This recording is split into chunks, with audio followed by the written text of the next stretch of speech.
Assalamualaikum warahmatullahi wabarakatuh. Salam sejahtera bagi kita semua. Shalom, Om Swastiastu, Namo Buddhaya. Bertemu lagi dengan saya, Pupur. Hari ini kita akan belajar materi IPS kelas 8 tentang redistribusi pendapatan nasional.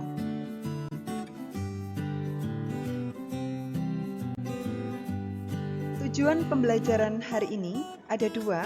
Yang pertama, menjelaskan program redistribusi di Indonesia, dan yang kedua, memberikan contoh alternatif praktik redistribusi pendapatan di Indonesia.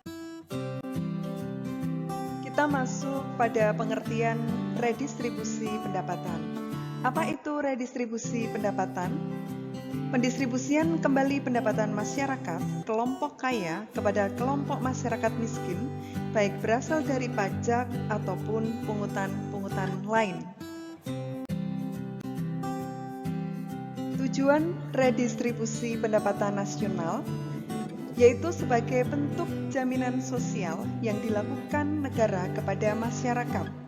Jaminan sosial ini bukanlah pengeluaran publik yang sia-sia, melainkan sebuah bentuk investasi sosial yang menguntungkan dalam jangka panjang yang dilandasi dua pilar utama, yakni redistribusi pendapatan dan solidaritas sosial, di mana pemerintah memberikan kembali pajak dari rakyat, dikembalikan lagi ke rakyat dalam bentuk layanan atau fasilitas umum, yang nantinya rakyat bisa menikmati layanan publik atau fasilitas umum untuk kesejahteraan kehidupannya.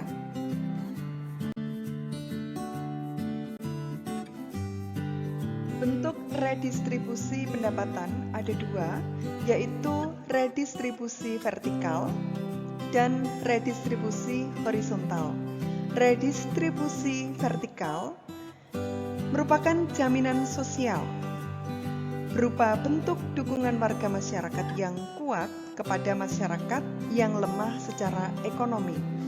Sedangkan redistribusi horizontal salah satu contoh jaminan sosial dana pensiun yang diberikan kepada para pensiunan yang telah mereka bayar pada saat mereka masih bekerja.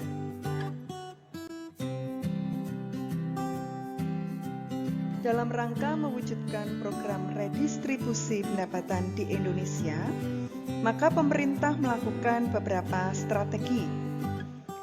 Strategi tersebut dikemas di dalam beberapa program. Antara lain, program pemberian jaminan akses kebutuhan dasar bagi rakyat bawah. Langkah awal dalam upaya pemerataan pendapatan di masyarakat adalah dengan memenuhi kebutuhan rakyat terlebih dahulu. Kebutuhan tersebut mencakup kebutuhan dasar, akses kesehatan, dan pendidikan.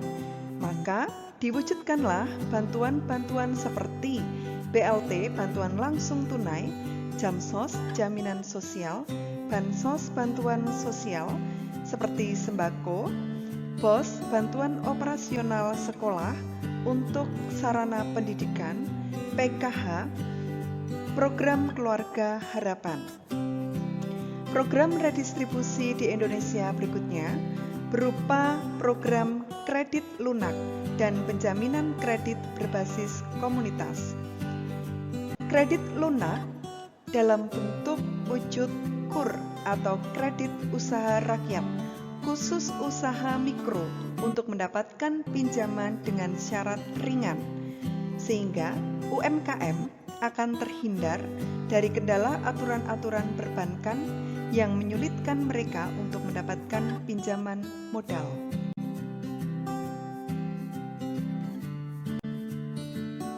Program redistribusi di Indonesia selanjutnya ada pengembangan usaha atau industri kecil, di mana ada beberapa alasan khusus dalam pengembangan industri kecil ini.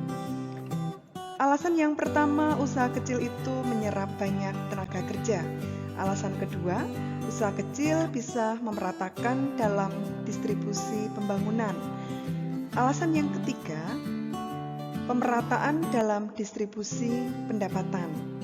Hal ini terjadi karena pengangguran berkurang dan adanya pemerataan pendapatan yang pada gilirannya akan mengentaskan kemiskinan. Upaya pemerintah dalam melaksanakan pemberdayaan UMKM melalui penerapan PNPM Mandiri atau Program Nasional Pemberdayaan Masyarakat Mandiri Perdesaan. Program ini mendorong upaya peningkatan kualitas hidup lewat pemberian bantuan untuk UKM sehingga adanya kemandirian masyarakat khusus di pedesaan. Program redistribusi di Indonesia berikutnya ada CSR. Pemerintah bekerja sama dengan swasta lokal dan asing untuk menjalankan program Corporate Social Responsibility. Diharapkan golongan masyarakat bawah, buruh dan usaha-usaha bisa mendapatkan kesempatan untuk ikut dalam kegiatan ekonomi yang produktif secara keseluruhan, bukan hanya segelintir pengusaha yang mendapatkan perlakuan secara khusus. Program redistribusi di Indonesia berikutnya, yaitu pemerintah konsisten dalam mewujudkan kebijakan penegakan hukum dan keadilan ekonomi. Konsisten mewujudkan penegakan hukum sehingga dunia usaha nasional dan asing bisa melakukan usaha secara berkesinambungan untuk menciptakan lapangan kerja. Tidak mendiskriminasikan golongan miskin merupakan modal awal sehingga kebijakan redistribusi yang diambil pemerintah menjadi efektif untuk mengurangi bahkan menghilangkan ketimpangan pendapatan yang ada di Indonesia.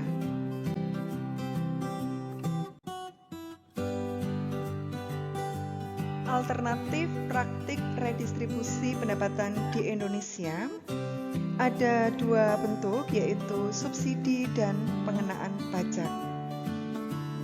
Subsidi berupa potongan harga ataupun memberikan tambahan modal kepada produsen. Contoh subsidi pupuk kepada petani. Subsidi pupuk dari pemerintah kepada petani dimaksudkan supaya petani dapat menekan biaya produksi. Dengan harga pupuk yang lebih rendah, diharapkan para petani dapat menjual hasil pertaniannya dengan harga yang lebih rendah pula sehingga dapat bersaing. Alternatif praktik redistribusi pendapatan di Indonesia berikutnya berupa pengenaan pajak. Jenis-jenis pajak yang ada di Indonesia banyak sekali. Beberapa ada pajak terhadap barang mewah, ada PPN, pajak pertambahan nilai, pada barang yang diproduksi dan dijual. Ada pajak penghasilan PPH, ada pajak kendaraan bermotor. Pajak yang diterima pemerintah nantinya digunakan untuk membiayai pembangunan dan hasil pembangunan inilah yang akan kembali ke rakyat dalam fasilitas umum.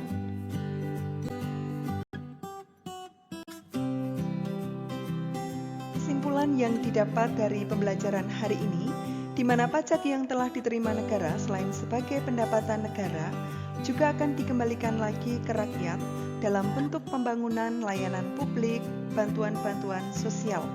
Hal ini digunakan untuk meningkatkan kesejahteraan rakyat suatu negara, khususnya di Indonesia. Terima kasih telah mengikuti pembelajaran hari ini. Pembelajaran akan kita akhiri. Wassalamualaikum warahmatullahi wabarakatuh. Salam sejahtera bagi kita semua. Shalom, Om Swastiastu, Namo Buddhaya.